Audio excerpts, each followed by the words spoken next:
Programme मध्य मुकाबले में खुश आमदेद। मैं हूं रबिया ऐसर और मेरे साथ स्टूडियो में मौजूद है रऊफ लास्टा और आमिर मतीन हमें ज्वाइन करेंगे टेलीफोन लाइन पर। आज के प्रोग्राम में जिन टॉपिक्स पे हम बात करेंगे उसमें सबसे पहले गिलगित के साबिक चीफ जज के इंकशाफ ने सियासी तहलका मचा दिया। साबिक चीफ जस्टिस साकिब निसार की जानिब से नवाज शरीफ मरियम नवाज को 2018 के इंतखाबात तक जेल में रखने के दबाव का इंकशाफ। मरियम नवाज के केस की समाअत से 2 दिन कबल नए बयानिए की तश्कील उरूज पर पहुंच गई। क्या राना शमीम के इंकशाफात नून लीग के लिए रिलीफ का बाइस बनेंगे, इसके ऊपर बात करेंगे। इसके अलावा बात करेंगे गिलगित बल्तिस्तान के साबिक चीफ जस्टिस का बयान, असेंबली का हंगामा खेज इजलास, हुकूमत ऑपोजिशन की शदीद तलखी, तमाम इदारे एक दूसरे की हिफाजत करते हैं सिवाय सियासतदानों के। इक्तदार के लिए सियासतदान एक दूसरे को जिबा करते हैं, चोर दरवाजे से आना बंद कर दें तो मुल्क के हालात सुधर सकते हैं। ख्वाजा आसिफ की असेंबली में धुआंधार तकरीर। इसके अलावा बात करेंगे मुश्किल हालात आते ही हुक्मरान जमात के तहादियों की ब्लैकमेलिंग उरूज पर। इमरान खान को मुश्किल में देखकर काफ लीग भी अपने काम सीधे कराने लगी। ईवीएम सिर्फ बहाना, इत्तेहादियों को फिर साथ मिलाने के लिए हुकूमत ने क्या कीमत अदा की, इसके बारे में भी आपको बताएंगे। सबसे पहले जो एक इंकशाफ आज हुआ क्लास साहब, और पहले तो मैं चाहूंगी कि लोगों की अंडरस्टैंडिंग के लिए बताएं कि जो मंदरजात थे उस हल्फनामे के, उसमें जो इंपॉर्टेंट पॉइंट्स थे, प्रेसिंग पॉइंट्स थे, वो क्या थे? मेरा ख्याल कि आपका नजरिया जो है वो डिफरेंट होता है चीजों को देखने का। वो मैं उस पर बात करता। मेरा ख्याल है जो तमाम लोगों को पता है कि आज के क्या मंजरजात थे। मेरे को सुबह से स्टोरी चल रही है और इस पर टीवी चैनल्स पे भी आ रही हैं, चीज़ें आ रही हैं, रिपीट नहीं करूँगा। मतलब मेन तो एक ही चीज़ थी कि यहाँ पे आए हुए थे, यहाँ पे ये चीफ जस्टिस साकिब निसार साहब गिलगित उसमें आए हुए थे, अपने उनके फैमिली के मेंबर से 27, तो वहाँ पे ठहरे हुए। तो मेरे सामने उन्होंने टेलीफोन किया अपने उसको रजिस्ट्रार को, और साथ में आमिर फरूक साहब जो हैं उस वक्त ऑनरेबल जज साहब जो हैं, शायद उनका ख्याल है वो आके केस को सुन रहे थे। तो उन्होंने वहाँ पे बैठ कर उनको कहा जी कि मरियम नवाज और शहबाज ये हो गया, नवाज शरीफ जो है ना, इनकी जमानत इलेक्शन से पहले नहीं होनी चाहिए। ये क्रक्स है ऑफ द मैटर। ठीक है, मेन मतलब एक ही पॉइंट है इसमें। अब आते हैं इसमें 2-4 चीजों पे। वो जैसे कहते हैं ना कि there is never a dull moment in Pakistani politics. एक तो हमारे लिए बड़ा अच्छा है लाइटर नोट कि हम सहाफ़ियों को रोजाना की बुनियाद पे कोई टॉपिक ढूंढने की कोशिश नहीं करनी पड़ती कि आज हम क्या करेंगे। कि एक होता है ना थोड़ा सा, अगर जो हमारे पास होती है एक्सक्लूसिव स्टोरी, हमें तो प्रॉब्लम नहीं होता ये, बल्कि कह सकते हैं जैसे डल डे हो तो हम बड़े खुश होते हैं कि आज 2-4 हम अपनी यहाँ पे एक्सक्लूसिव स्टोरीज जो है ना वो निकाल लेंगे। बल्कि इसकी वजह से हमें नुकसान ये होता है जो अच्छी स्टोरीज होती हैं, जो मेरा ख्याल हमें करनी चाहिए। आपको खुद भी पता है कैबिनेट की हमारी पिछली कोई 4-5 स्टोरीज जो हैं ज़ाया हो गई हैं बेचारी कहूँगा मैं, स्टोरीज को कितनी मेहनत से हम लेकर आते हैं। खैर, कमिंग टू द पॉइंट, 2-4 चीज़ें बड़ी इंपॉर्टेंट। एक तो डेफिनेटली जो सामने आ रहा है कि 17 तारीख को मरियम नवाज साहबा की यहाँ पे वो है, उनकी हेयरिंग है और उसमें जज साहबान भी बैठते हैं। और इससे प्लस जो मैं भी कुछ में चीज़ें पढ़ रहा था, डिलेइंग टैक्टिक्स जो है ना इन्होंने जो इस्तेमाल किए हैं वो बड़े मजे के हैं। जुलाई से ऑनवर्ड कभी मरियम ये बीमार हो गई, कभी उनका वकील बीमार हो गया, कभी उनका आप कह सकते हैं वो जो थे उन्होंने जजेस चेंज कर लिए हैं, तो कभी कोरोना हो गया, तो कभी ये आज़ाद कश्मीर के इलेक्शन। सो वो डिलेइंग टैक्टिक्स जो है ना वो वहाँ पे किए रखते हैं। अब ये उनकी एक उसको आप कहें कि एक उसकी नई अटेम्प्ट है कि इसको किया जाए। अब जो मेन चीज़ मुझे समझ आती है मरियम नवाज साहबा की पॉलिटिक्स की पिछले 2-3 सालों से, उनका ये नहीं कि उन्हें अदालतों से रिलीफ नहीं मिलना एज फार एज दीज अदालतें आर कंसर्न। मेरा ख्याल है वो जानते हैं इस बात को अच्छी तरीके, क्योंकि इन्हीं अदालतों से तो सजाएं लेकर गए हैं वो चीज़ें। उनके जहन में 2-3 चीज़ें हैं कि एक तो आवाम के जहन में बिठा दिया जाए कि हमें जो सजाएं मिली थी ना वो किसी को भी ये बिगर कंस्पिरेसी का हिस्सा थी। उसमें जुडिशरी भी शामिल थी, उसमें हमारे उस वक्त के आप उस पर कहते मिलिट्री जनरल्स के वो नाम लेती रही हैं, वो भी शामिल थे, और उसमें इमरान खान साहब भी कहते हैं। सो वो ये कहती हैं कि एक यहाँ पे ट्रैका बना हुआ था जिसमें जुडिशरी थी, उसमें इमरान खान साहब थे, और प्लस हमारे कुछ आर्मी जनरल थे जिन्होंने बैठ के सारे का सारा ये प्लान बनाया। हमें उन्होंने जेल में डलवाया, हमें उन्होंने पनामा में आगे डिस्क्वालीफाई किया, और फिर जेलों में चले गए, बाहर चले गए, बुला बुला। नैरेटिव बिल्डिंग, ये उनका नैरेटिव बिल्डिंग है कि लोगों को, आम लोगों को ये बताया जाए कि हमें जो सजाएं हुई हैं वो करप्शन की बुनियाद पर नहीं हुई, एवरफील्ड फ्लैट्स की वजह से नहीं हुई, हमारी प्रॉपर्टीज की वजह से नहीं हुई, हमारे यहाँ पे कोई उसके रसीदें देने ना की वजह से नहीं हुई। सो आवाम को यह तस्वर देना है बार बार कि जो कुछ भी हुआ है नवाज शरीफ साहब के खिलाफ ये बड़ी साजिश हुई है, और इस साजिश में फला लोग जो है वो शामिल थे। सो वो बेसिकली जो रिलीफ लेना चाहते हैं वो आवाम की अदालत से लेना चाहते हैं, या मीडिया के जरिए वो जो है एक नैरेटिव को बिल्ड करना चाहते हैं। अदालतों को वो नहीं करना चाहते कि अदालतें हमें रिलीफ दें या न दें, या एक उनके पॉलिटिकल जो अगला उनका वो है उनके जहन में, जो मैं अक्सर एक दफा बात भी हो चुकी है, नवाज शरीफ साहब अफोर्ड नहीं कर सकते। उनके लिए वही सिचुएशन पैदा हो रही है नवाज शरीफ साहब के लिए जो बेनजीर भुट्टो साहब के लिए हुई थी 2007 में, वो है डू और डाई वाली। अगर बेनजीर भुट्टो साहब अभी 2007 में बड़े लोग कहते हैं जी वो ना आते हैं, उनको थ्रेट्स थी, उनको बहुत सारे मुल्कों ने भी कहा, उनकी पार्टी में भी लोग थे, लेकिन बेनजीर भुट्टो के लिए डू और डाई मूवमेंट था, ना आती उनकी पार्टी खत्म हो जाती बिल्कुल टोटल। उसमें मुशर्रफ साहब एंड कंपनी ने, चौधरी परवेज अली साहब सारे मिलके एक उसको प्लान करके बैठे थे कि हमने इलेक्शन जीतने हैं। सो बेनजीर को पता था कि अब की दफा मैं ना गई तो ना मेरी पार्टी इलेक्शन जीतेगी, ना मुझे वजीर आज़म बनना देगा, ना हमारी पार्टी का कम बैक होगा। सो उनके लिए मसला हुई था। अब सेम सिचुएशन है, सेम सिचुएशन नवाज शरीफ साहब के लिए।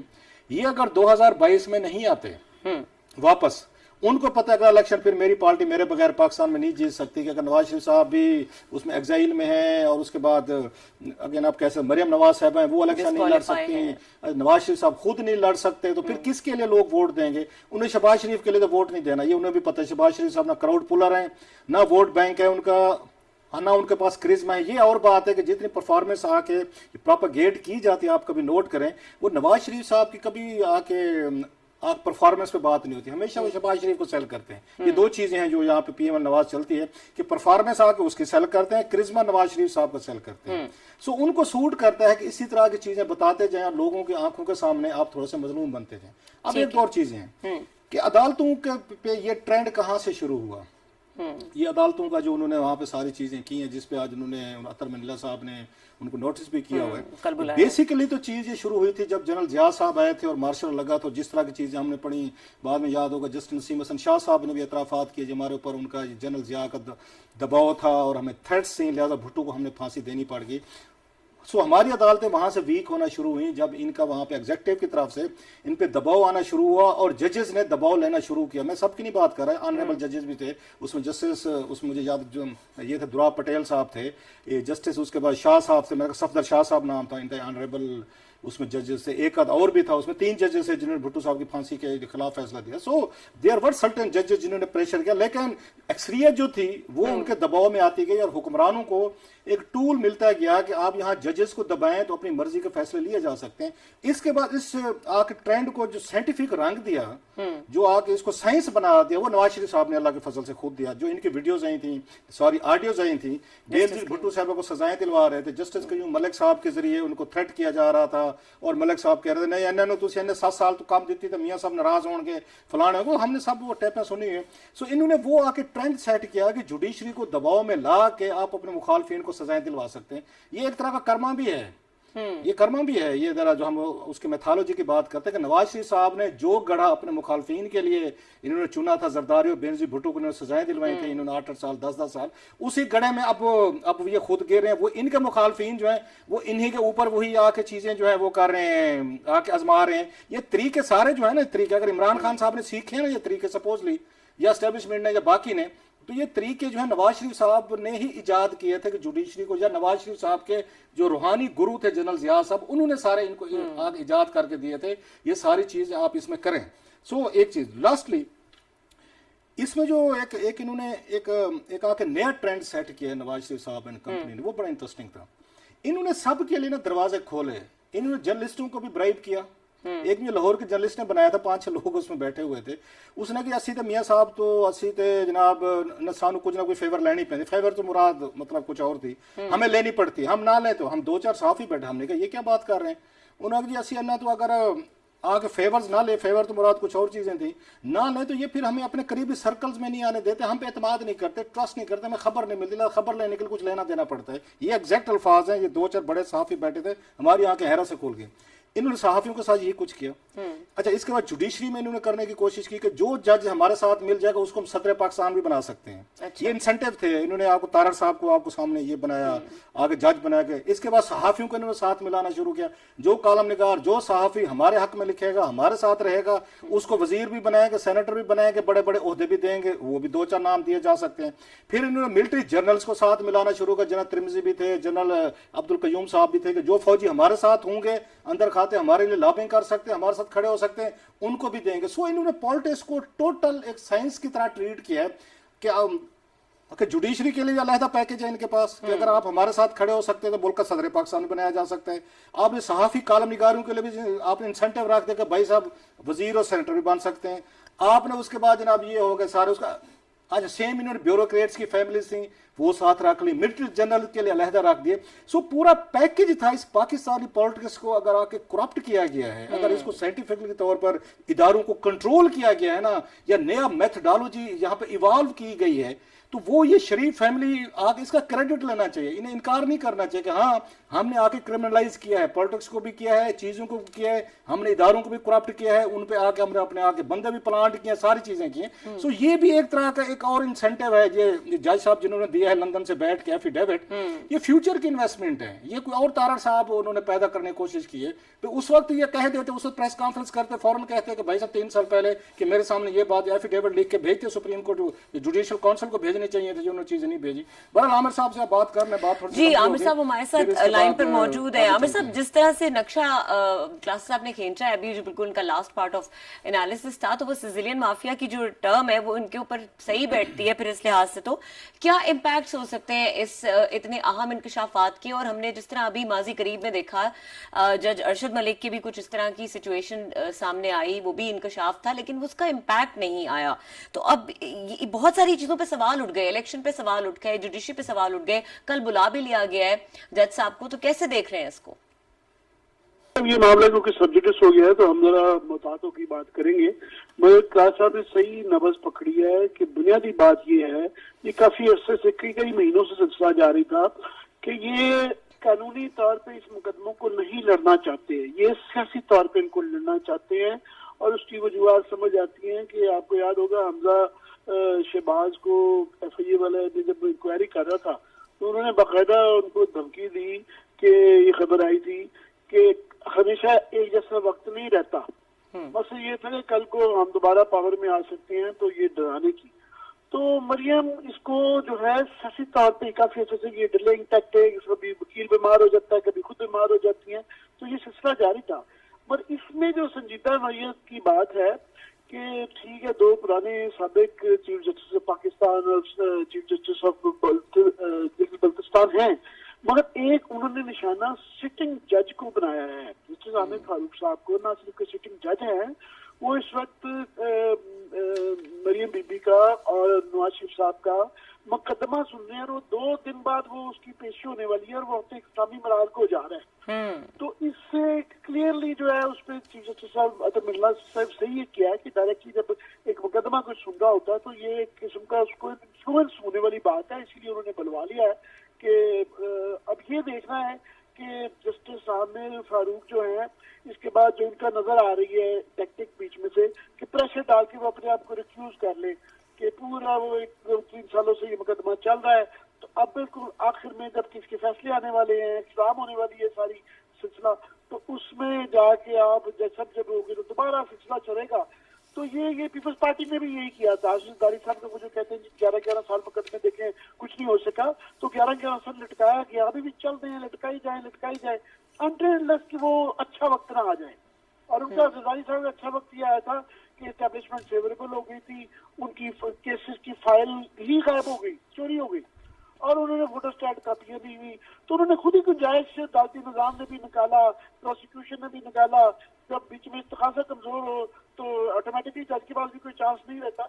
तो ये अच्छे वक्त का इंतजार कर रहे हैं, मगर एक थोड़ा सा बड़ा बॉन्डे तरीके से किया गया, इतफाकत बहुत ज्यादा है ना कि लंदन में जाके करना है। 3 साल वो यहाँ पे रहे और उनको 2 चीजें प्रूव करनी है। अब केस क्या हो गया कि उन्होंने इल्जाम लगाया है कि जनाब ये चीफ जस्टिस ऑफ पाकिस्तान में ये इस तरीके से अपने रजिस्ट्रार को कहा जाए, और फिर उनसे कहा कि नहीं तो जाके उनसे कहो कि ये फैसला करें। अब साकिब निसार साहब ने उसको डिनाई कर दिया है, तो his word against the other है कि एक किसका कहना माना जाए कि आप इनकी बात मानेंगे या उनकी बात मानेंगे, पर इनको प्रूव करना पड़ेगा कि जनाब वो वाकई आमिर साहब से बात हुई थी और वो कब हुई थी, क्या हुआ था, जो कि बड़ा मुश्किल काम है कि 3 साल बाद। और दूसरा ये इन पे ऊपर जो इशू आ जाएगा, देखना ये होगा कि कल तो खैर नहीं आएंगे, बाद में भी आते हैं कि नहीं, क्योंकि कंटेम्प्ट की प्रोसीडिंग्स बड़ी सीरियस इनके ऊपर चार्जेस आएंगे, सिटिंग जज के ऊपर करना बहुत ज्यादा इसके कंसिक्वेंसेज हैं। कि दूसरा ये कि 3 साल तक आपके सामने आप जज थे, एक इंटरफेरेंस हो रही है, डिसरप्शन लॉ हो रहा है, आपने कानूनी तौर पे इनका फर्ज बनता था रिपीट करने का, ये चॉइस नहीं होती है जज के लिए, तो बिल्कुल ही चॉइस नहीं होती है कि आपके सामने एक खलल डाला जा रहा है अदालती निजाम के अंदर और सिफारिश की जा रही है, धमकी दी जा रही है, जो भी मैनिपुलेट किया जा रहा है, इनको बाय लॉ इनके ओथ की वजह से भी इसको रिपोर्ट करना चाहिए था। और ये खुद डायरेक्टली मरियम बीबी वगैरह को भी अगर इससे सियासी फायदा ना उठाना होता तो अपना जो एविडेंस पेश किया था उसमें डालते कि जनाब ये देखें पुराने चीफ जस्टिस के बाद हमारे पास सबूत है, ये नहीं डाला गया। जिस तरह की जस्टिस अरशद की दफा भी इन्होंने उसका एविडेंस नहीं दिया और उन्होंने कहा ये आप खुद इसका मुकदमा फाइल करें, तो इन्होंने नहीं किया था। इस सूरत में भी सारा मकसद सियासी उसका है कि उसको पेश करना, वरना बाकी जो है ये हम खुद साकिब निसार साहब के कोई इतने बड़े फैन नहीं रहे हुए हैं, बड़े नाक़िद हैं उनके बेताशा मुकदमात के, कॉन्स्टिट्यूशन वन का, दवाइयों का और भी बड़े मामला उनके। एक होता है किसी के फैसलों पे तनकीद करना, एक होता है डायरेक्टली एक किस्म का इल्जाम लगा देना, तो वो उसके फिर आपको और करना भी ऐसे वक्त कि नजर आ रहा है कि एक अदालत के फैसला आने वाला है उसको उसके ऊपर इन्फ्लुएंस करना और उन जज साहब पे प्रेशर डालना कि देखें ना जैसे आमिर फारूक पे अब तो एक सिटिंग जज हैं, उनका करियर है, उनके ऊपर एक सीधा इल्जाम लगा दिया कि जी उन्होंने तसल्ली भी कर दी। इन्होंने अपने एफिडेविट में कहा हुआ है कि जी उनसे तसल्ली जब हो गई तो एक चाय का ऑर्डर और किया कि जी चाय का ऑर्डर किया। तो अभी मैं देख रहा था उनका न्यू टीवी पे एल्बम चल रहा था, उनके दोस्त हैं जो वकील है लंदन में, वो बता रहे थे कि जी उन्होंने कहा कि मुझे उनसे पूछा गया कि इतनी देर बाद ख्याल क्यों आया, तो मेरी बीवी मरने से पहले मुझे कह गई थी कि ये जरूर करके जाना। और साथ में उन्होंने कहा कि मुझसे उन्होंने खुद इकरार किया कि वो हसन नवाज से मिले थे और उन्होंने उसको भी बताया था। सो खुद वो इकरार कर रहे हैं अगर कि जी उनकी मुलाकातें नहीं है, फिर लंदन से ही करना और फिर वही जो है ना नोटरी पब्लिक का ऑफिस नवाज शरीफ साहब खुद भी यूज करते रहे हैं। आप देखें ना लंदन में वहाँ 700-800 नोटरी पब्लिक के ऑफिस हैं, तो 800 में से एक ही बंदा मिला, वही मिला जो कि नवाज शरीफ तो बहुत ज्यादा इत्तेफाक करता है। ये बड़ा सोचा समझा है। मैं कल देखना होगा, कल तो शायद गलबन में पहुंच भी नहीं सके लंदन से, बाद में भी ये आते हैं कि नहीं आते, ठीक है, क्योंकि ये बड़ा संगीन मामला हो गया। ये मेरा ख्याल है अदालत के पास गुंजाइश नहीं रहेगी कि इनका इतना बचना आसान नहीं है अगर ये सबूत ही देते हैं। और सबूत क्या हो सकते हैं, 3 साल पुरानी एक वो कह रहे हैं जनाब गुफ्तगू एक हुई थी, तो कैसे साबित करेंगे कि जनाब ये वाकई ये बात हुई थी और ये किया गया है। ठीक है आमिर साहब, ब्रेक के बाद इसको थोड़ा सा कंटिन्यू करेंगे कि इसके इम्पैक्ट जो है वो सियासी तौर पे हमें क्या नजर आए, या असम्बली का आज हंगामा खेज इजलास हुआ, वहां पर भी वज़रा ने इस पर बात की। इसके अलावा ख्वाजा आसिफ बड़े आज बरहम थे और उन्होंने इसके ऊपर मेंशन किया इसको, तो उनकी क्या गुफ्तगू रही, असम्बली में क्या होता रहा, इसके ऊपर बात करेंगे। ब्रेक के बाद हमारे साथ रहिए।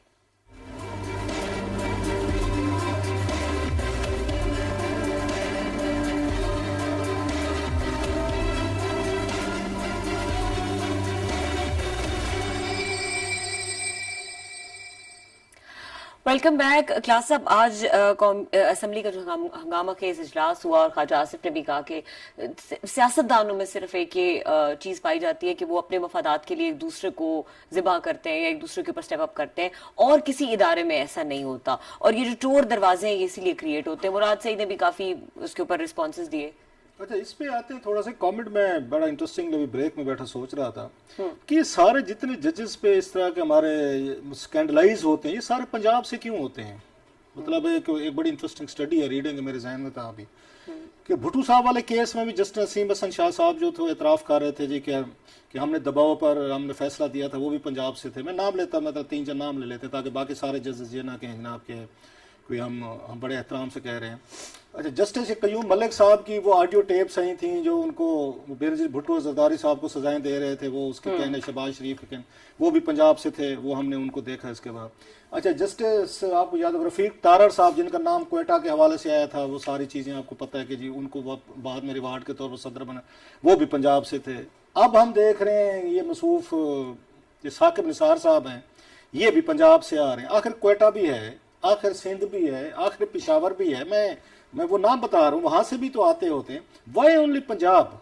मैं इतना इस पे कह के छोड़ देता हूँ, मैं आगे नहीं जाता। मेरी जो आमिर भाई कह रहे थे, हम हमारे पर जलते हैं, बड़ा हम एहतराम करते हैं, but again question will be raised, will be asked कि ये हर दफा पंजाब से ही कोई ना कोई जब उसमें कोई चीज होती है तो जजेस जबान का कोई वहाँ से लिंक निकल आता है, वहाँ से चीज़ें आना शुरू हो जाती है। So that was one of the concern जो मेरा ख्याल है लोगों से शेयर करनी चाहिए कि ये सारी दफ़ा हर दफ़ा ये जो इस तरह की चीज़ कंट्रोवर्सीज आती हैं ना, वह दे इन्वॉल्व जजेस फ्राम हमारे पंजाब से। मैं साहब के बहुत सारे ऑनरेबल जजेस भी आए हैं पंजाब से, बड़े बड़े नाम है, रिस्पेक्टेबल हैं। खैर अब आते हैं जो आज आपने इसकी बात की कौमी असम्बली की। मैं ये पहले भी कह चुका हूँ, दोबारा कह देता हूँ एक दफ़ा for the sake of argument. मैं 2007 तक ख्वाजा आसिफ साहब का एडमायर था, पिछले मतलब 13-14 साल से नो मोर। थोड़ी सी बच भी किया था पीपल्स पार्टी के दौर में, तो 2013 के बाद तो बिल्कुल नहीं रहा।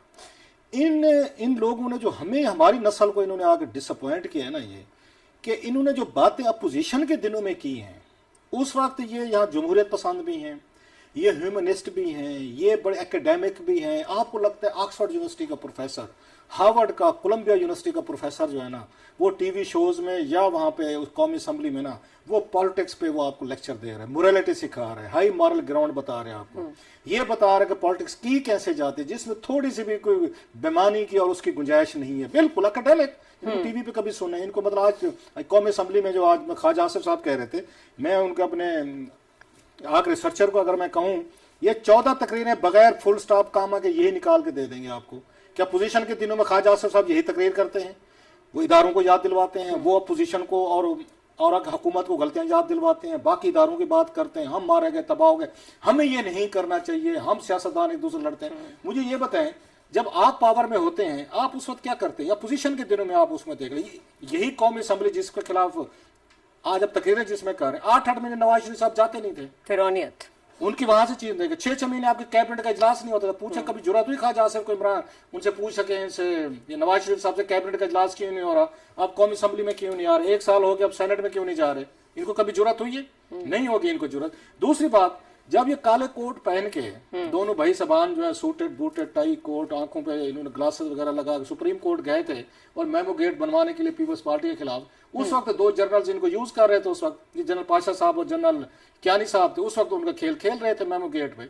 जब इनको सूट करता है ये, उस वक्त इनको ना जमहूरियत याद जाती है। ये दर्जनों मुलाकातें हुई हैं इनकी जो उन्होंने रिकॉर्ड पे उन्होंने तस्लीम की हुई है। चौधरी ये निसार अली खान साहब ने वहां पे कौमी असम्बली में वो खबर थी उनके, तारिक अजीज साहब बड़े अच्छे रिपोर्टर, पॉलिटिकल रिपोर्टर दुनिया को, उन्होंने ब्रेक की थी कि चौधरी निसार अली खान साहब, शहबाज शरीफ और जना कियानी की खुफिया मुलाकातें हो रही हैं।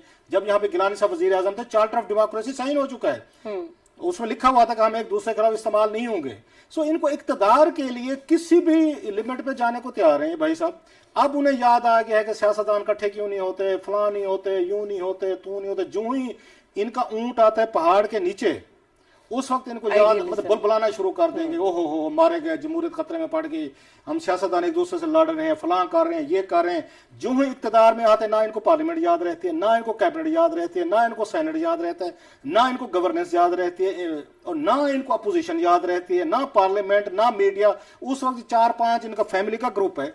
वो जैसे आमिर साहब कहते हैं ठेके पे हुकूमत दे देते हैं वो इसहाक डार साहब को, और खुद इब्ने बतूता की तरह पूरी दुनिया फिर के आते हैं। सो ख्वाजा आसिफ साहब को न मैंने सीरियस लेना 10-12 साल से बंद कर दिया। शायद आमिर साहब के पुराने दोस्त थे मैं कह रहा हूँ, इनसे पूछे इनके दिल में कुछ छोटी सी रमक अगर बची हुई है तो पता नहीं है। अच्छा तो आमिर साहब, एक तो ख्वाजा आसिफ साहब के ऊपर जरूर कमेंट करें, और दूसरा ये लिसनिंग पेशेंस बिल्कुल नहीं रह गया। जहां मुराद सईद बोलना शुरू करते हैं वहां पे कोरम की निशानदेही हो जाती है और वहां पे सारे वॉकआउट कर जाते हैं। ये क्यों नहीं है इनके अंदर लिसनिंग पेशेंस? फिर किस तरह मामले हल होंगे?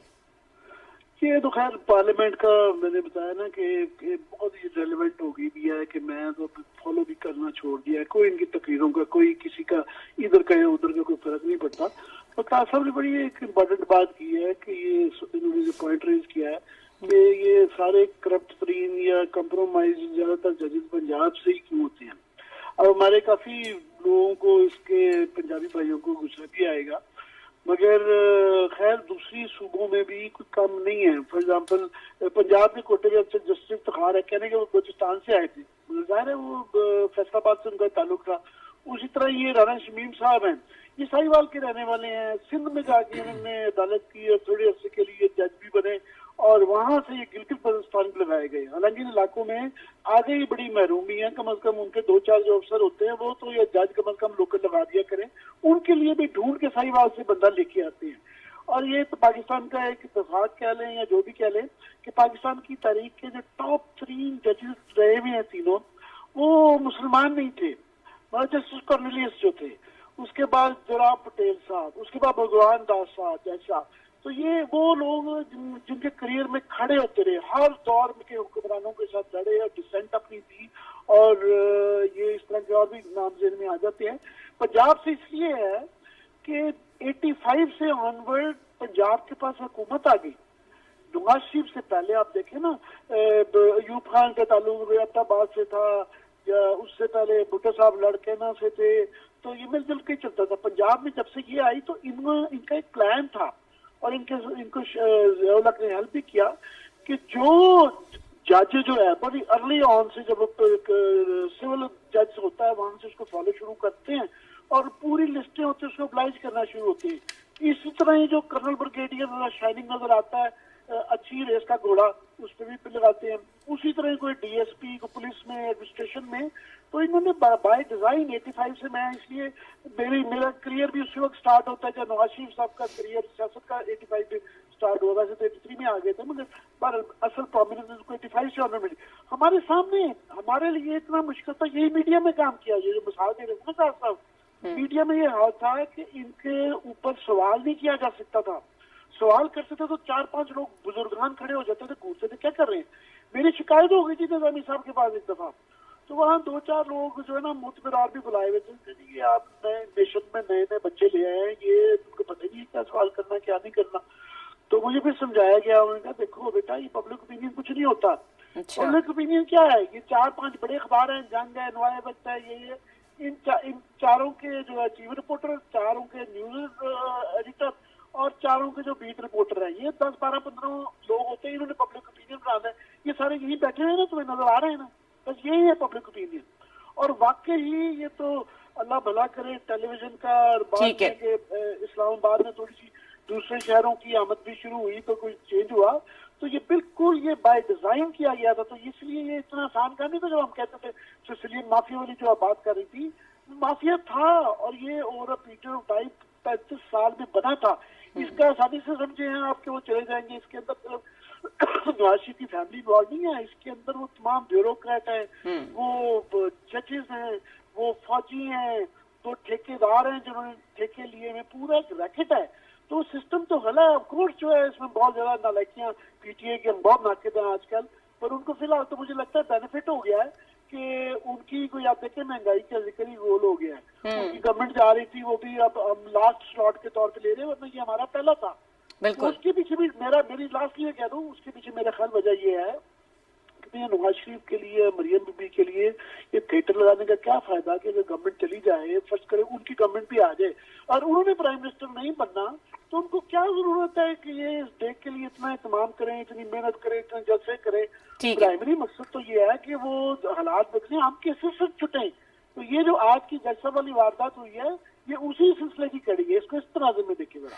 ठीक है, इसका सीक्वल है आमिर साहब। और जिस तरह आपने कहा कि पीटीआई के लिए ऑलरेडी सिचुएशन काफी टफ हुई थी, इसके ऊपर ब्रेक के बाद बात करेंगे कि वो तमाम चीजें जो इस वक्त महंगाई को लेकर और अवाम जो है वो काफी फ्रस्ट्रेटेड है, उसके दरमियान में बिल्कुल जो एलाइज है उन्होंने एकदम से फिर वो नाराज हो गए, फिर मान गए, और ये पीएमएलक्यू का चलता रहता है। अब ये एलाइज को कितनी देर तक आगे लेकर चलेंगे और ये क्या सिचुएशन रहेगी आने वाले दिनों में, उसके ऊपर बात करते हैं ब्रेक के बाद। हमारे साथ रहिए।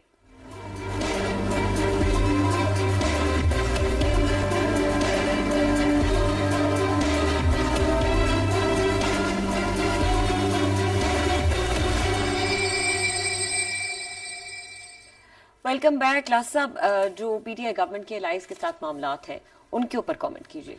मैं तो पहले तजवीज़ दे चुका हूँ, इमरान खान साहब तक पहुंची नहीं है। एक दफ़ा फिर रिपीट कर देते हैं कि इस दफ़ा एक ना ये अभी ये आ रहा है हाउस में बिल पेश कर, एक बिल और भी ले मेरी रिक्वेस्ट पे, on my demand, public demand, आवाम के पुरजोर फरमाइश पे, कि अब की दफ़ा जो इलेक्शन में वोट डालेंगे वो सिर्फ ओवरसीज पाकिस्तानी डालेंगे। उन्हीं में इलेक्शन करवाएं, वही आपके वोटर हैं, वही आपकी कंस्टिट्यूंसी है, वही आपको प्यारे हैं, वो आपको बहुत लाइक करते हैं माशाल्लाह। आप उनको, ये जो आपका अगला इलेक्शन है ना, ये सिर्फ 90 लाख लोगों तक करा लें। हमने तो करा के देख लिए हैं, 22 करोड़ लोगों ने वोट डाल के देखा, कोई उसमें टक्के की चेंज नहीं है। ये मुल्क वैसे का वैसे है जैसे पहले था, लिहाजा हम वोट डालें ना डालें इससे कोई फर्क नहीं पड़ना। क्योंकि अगेन इसमें कुछ और फोर्सेज हैं, लोग हैं, ताकतें हैं, इदारे हैं जो फैसला करते हैं कि आपकी दफा कौन सा हमने प्यादा जो है ना मोरा आगे करना है और किसको हमने पीछे करना है। सो हमारी तो कोई वक़्त नहीं है, कोई औकात नहीं है। ये अवाम अपने उसमें ढकोसलों में लगी रहती है, या मैं समझ लूँ मेरे वोट से तब्दीली आ गई। इमरान खान साहब को पता है कि वोट हमारे से तब्दीली आनी है या नहीं आनी। एक चेंज के लिए, फॉर ए चेंज इस दफा ओवरसीज का मैच करवा लें। ये तीनों चारों पार्टियां जो है ना, ये वहीं बैठ के 90 लाख वोट है उनका या जितना भी है, वो आपस में देख लें किसको ज्यादा पड़ेंगे वो जीत दे। बाकी उस पर हमें कोई, उस पर एटलीस्ट मुझे तो कोई प्रॉब्लम नहीं है। ऑन ए सीरियस नोट, अभी PMLQ जो है, मैं भी खबरें देख रहा था थोड़ी सी, मैं बैठ के गूगल कर रहा था ब्रेक में। इनकी बेचारे की ये चौधरी परवेज अली साहब हूँ, तारिक बशीर चीमा हूँ, या 2-4 और जो इनके साथ मिले हुए, इनके अगेन 1-2 छोटे से मसाइल हैं। ये DPO हमारी मर्जी का चाहिए, DCO हमें मर्जी का चाहिए, थाना कचहरी हमें चाहिए, ताकि मुखालफिन को, लोगों को छितर मरवाते रहें, छितर परवेड करवाते रहें, उनको थाना कचहरी। इनका वोट लेने का एक ही तरीका है कि जो डिस्ट्रिक्ट हमारा DC होगा, हमारा वहाँ पे आपका DP होगा, हमारे लोग होंगे। अब इन्होंने डील मारी होगी, पहले बड़े इन्होंने बड़के मारी, तारिक बशीर चीमा सब संभाले नहीं जा रहे थे, उसके बाद ये होगा परवेज अली साहब नहीं संभाले, अब एकदम ठीक हो गया। वो ना माफिया की टर्म होती है कि किसी की ना चूंच गीली करना, इनकी चूंचे गीली कर दें, इनको कोई DPO दे दें, इनको एक आध वजारत दे दें, इनको मर्जी का सेक्रेटरी दे दें, 2-4 ठेके ले लें, कंट्रैक्ट ले लें। ये प्राइस है इन लोगों का। कौन सा इनका यहाँ पे आप समझते हैं कि बड़ी आइडियलिज्म की ये जर्नलिज्म कर रहे हैं, बड़े कन्विक्शन पे खड़े हैं, असूलों पे खड़े। तो इमरान खान खड़े थे, जिसको सबसे बड़ा डाकू कहते थे पंजाब का, उसके साथ बैठ के हुकूमत बने, उसी का बेटा उनके कैबिनेट में बैठा हुआ है। असूल तो खत्म हो गए। लिहाजा सारा ये 2-4 DPOs का मसला है, 2-4 सेक्रेटरीज का, एक वजारतों का मसला है, उसको चीमा साहब भी फिट है तो चौधरी साहब भी फिट है।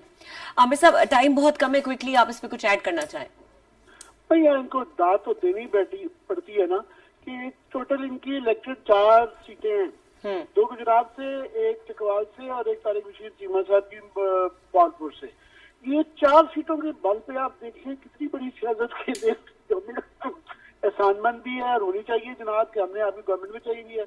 यहाँ पे 2 वजारतें ली हुई है फेडरल गवर्नमेंट में, 2-3 वजारतें उधर, फिर परवेज अली साहब अपने स्पीकर बने, पूरा पंजाब रन कर रहे हैं, पाकिस्तान रन कर रहे हैं। ठीक है आमिर साहब, मुझे क्लोजिंग के लिए कहा जा रहा है, इसके ऊपर मजीद भी डिस्कशन करते रहेंगे आने वाले प्रोग्राम्स में। प्रोग्राम देखने का शुक्रिया, इजाजत दीजिए, अल्लाह हाफिज।